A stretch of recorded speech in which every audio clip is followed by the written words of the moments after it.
Olá, pessoal, tudo bem? Na aula de hoje, nós iremos falar um pouquinho sobre as teorias ácido-base, que são as teorias que irão permitir o comportamento ácido-base dos compostos orgânicos. O comportamento ácido-base das substâncias sempre foi observado. No entanto, durante muito tempo não existiam estudos que caracterizassem e explicassem de uma maneira aceitável esse fenômeno. Ao longo do tempo, várias teorias ácido-base foram criadas, mas três delas são as que recebem uma atenção especial: a teoria de Arrhenius, de 1887, e as teorias de Bronsted-Lowry e Lewis, ambas publicadas em 1923. Essas teorias não se anulam. Na verdade, cada uma delas engloba fenômenos e reações químicas diferentes, o que amplia o conceito de ácidos e bases diante de diversas situações. Vamos começar pela teoria de Arrhenius. Arrhenius realizou diversas experiências utilizando a passagem de corrente elétrica através de soluções aquosas. E a partir dessas experiências, ele formulou a hipótese de que essas soluções deveriam conter partículas carregadas, os íons, e a partir disso, estabeleceu a teoria da dissociação iônica, que lhe concedeu o Prêmio Nobel de Química em 1903.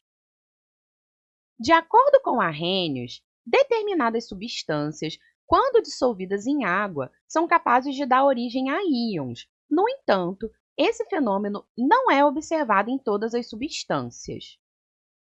Ao estudar compostos iônicos, Arrhenius observou que, testando soluções aquosas desses compostos, havia a passagem de corrente elétrica, e ele associou esse fato à existência de íons livres nas soluções, e deu a esse fenômeno o nome de dissociação iônica. Então, por exemplo, o NaCl, que é um sólido iônico, quando é dissolvido em água, gera íons sódio e íons cloro em solução aquosa. E estes íons sódio e cloro permitem a passagem de corrente elétrica. Quando Arrhenius realizou o mesmo teste em compostos covalentes, ele observou diferentes comportamentos. Algumas substâncias, ao serem dissolvidas em água, eram capazes de conduzir corrente elétrica e outras não. Então, aqui nós temos a comparação do HCl, que é o ácido clorídrico, e o açúcar comum, que é a sacarose. No caso da sacarose, não foi observada a condução, e isso ocorre pois não existem íons em solução. O açúcar encontra-se apenas dissolvido em água. Já na experiência realizada com o ácido clorídrico, houve condução de corrente elétrica, e isso ocorre pois o HCl sofre um processo chamado de ionização quando é dissolvido em água. Então, dois compostos covalentes possuem um comportamento diferente quando são dissolvidos em água. No caso da sacarose, nós não temos a condução de corrente elétrica, pois não há o processo de ionização, e no caso do ácido clorídrico, nós temos o processo de ionização e, portanto, há a condução de corrente elétrica. A partir disso, Arrhenius classificou as soluções que conduzem corrente elétrica como soluções eletrolíticas e as que não são capazes de conduzir corrente elétrica como soluções não eletrolíticas. Então, compostos iônicos, ao serem adicionados em água, irão sofrer dissociação, gerando uma solução eletrolítica, e os compostos moleculares, ao serem dissolvidos em água, poderão gerar uma solução molecular, ou seja, não eletrolítica, ou sofrer um processo de ionização e gerar uma solução iônica, que é uma solução eletrolítica. No processo de dissociação iônica, a água tem a função de separar os íons já existentes, pois nós estamos partindo de um composto iônico. Já no fenômeno de ionização, a água tem papel fundamental, pois ela atua como reagente e constitui um fator determinante para a formação desses íons. Então, aqui no caso da dissociação iônica do NaCl, nós teremos os íons sódio e cloro são solvatados pelas moléculas de água. A diferença é que no caso dos íons sódio, por serem positivos, eles serão solvatados pelo lado negativo da molécula de água, ou seja, pelo átomo de oxigênio, e no caso dos íons cloro, eles serão solvatados pela parte positiva da molécula de água, ou seja, pelos átomos de hidrogênio. No caso do processo de ionização, os íons cloro e os íons hidrogênio do HCl também serão solvatados.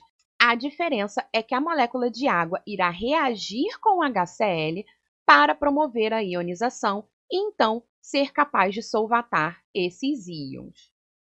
Então, segundo a teoria de Arrhenius, ácido é toda substância que em meio aquoso sofre ionização, liberando como único cátion o H+, ou, mais corretamente, o íon hidrônio. Então, nós teremos um ácido qualquer reagindo com a água e, a partir dessa reação, nós teremos a formação do íon hidrônio, que é uma água que recebeu um hidrogênio do ácido, e o A-, que seria o ânion formado a partir desse processo de ionização. Já as bases são toda substância que, em meio aquoso, sofrem dissociação iônica, liberando como único ânion a hidroxila, que é o OH-. Então, uma base qualquer vai sofrer a dissociação iônica e vai formar o ânion hidroxila e a parte positiva, que é a parte que sobrou da estrutura daquela base. A teoria de Arrhenius ela tem uma limitação, pois ela é definida a partir da presença de água. Então, ela acaba sendo uma teoria difícil de aplicar a compostos orgânicos, visto que muitos dos compostos orgânicos não são solúveis em água. A segunda teoria ácido-base que nós temos é a teoria de Bronsted-Lowry. Essa teoria, que também é chamada de teoria protônica, foi criada em 1923 de forma independente pelos dois cientistas, que posteriormente associaram os seus estudos, criando uma teoria única. Essa teoria se baseia na transferência de prótons iguais ao íon H+, que é o núcleo de um átomo de hidrogênio, de uma substância para outra, sem necessitar da presença de água no meio. Como a teoria de Bronsted-Lowry não associa o comportamento ácido-base às soluções aquosas, ela é mais abrangente que a teoria de Arrhenius. Então, de acordo com a teoria de Bronsted-Lowry, as definições de ácido e base seriam: ácido é toda espécie química, íon ou molécula capaz de doar um próton, e base é toda espécie química, íon ou molécula capaz de receber um próton. A partir dessas definições, se nós pensarmos na reação HCl mais NH3 dando NH4+, mais Cl-, o que nós temos? O HCl é o ácido, pois ele doa o seu próton para a amônia, que é a base da reação. Já o NH4+, que é a amônia após receber o seu próton, é considerado o ácido conjugado da amônia, enquanto o Cl-, que foi a espécie gerada a partir da perda do próton pelo HCl, é a base conjugada deste HCl. Então, todo ácido vai gerar uma base conjugada e toda base vai gerar um ácido conjugado, segundo a teoria de Bronsted-Lowry. A limitação dessa teoria é que nós precisamos do hidrogênio na estrutura da substância, pois ela se baseia na doação de um próton pela molécula. A terceira teoria ácido-base que nós temos é a teoria de Lewis, também conhecida por teoria eletrônica, e ela elimina todas as limitações mencionadas anteriormente, abrangendo qualquer espécie química. A teoria de Lewis introduz um novo conceito, porém não invalida a teoria de Bronsted-Lowry. Todo ácido de Lewis também será um ácido segundo Bronsted-Lowry e, consequentemente, toda base de Lewis também será uma base segundo Bronsted-Lowry. Isso ocorre porque um próton recebe elétrons, ou seja, um ácido de Lewis pode se unir a um par de elétrons solitário em uma base de Lewis. O que isso quer dizer? De acordo com Lewis, as definições de ácido e base seriam: ácido é toda espécie química, íon ou molécula, que aceita receber um par de elétrons, e base é toda espécie química, íon ou molécula, capaz de doar um par de elétrons. Então, se nós considerarmos a dissolução da amônia em água, o que irá ocorrer? A amônia tem um par de elétrons livre na sua estrutura e ela pode doar esse par de elétrons para um hidrogênio da água. Então, a amônia se comporta como uma base, pois ela é capaz de doar par de elétrons, e a água, como aceita receber esse par de elétrons vindo da amônia, se comporta como um ácido nessa reação química. Da mesma maneira, a amônia, ao doar o seu par de elétrons e receber o íon H+, que veio da água, será o ácido conjugado dessa reação, e a hidroxila, que foi formada a partir da perda do hidrogênio da água e recebimento do par de elétrons da amônia, é a base conjugada desse sistema. Então, se formos comparar a abrangência das teorias ácido-base, todas elas possuem níveis de abrangência diferentes, devido às limitações que cada teoria apresenta. No entanto, todas elas permanecem válidas, podendo ser utilizadas para explicar diversos fenômenos químicos. Aqui nós temos uma imagem que relaciona cada teoria sob o ponto de vista do H+ e do OH-, que são as espécies que estão contidas na molécula de água.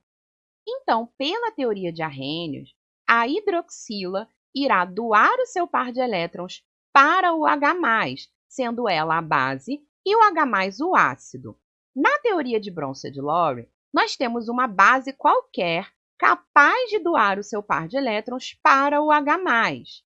E na teoria de Lewis, nós temos uma base qualquer capaz de doar o seu par de elétrons para um ácido qualquer, sem a necessidade da presença do hidrogênio ou da água. Lembrando que a molécula de água sofre processo de autoionização e consegue liberar H+ e OH- no meio.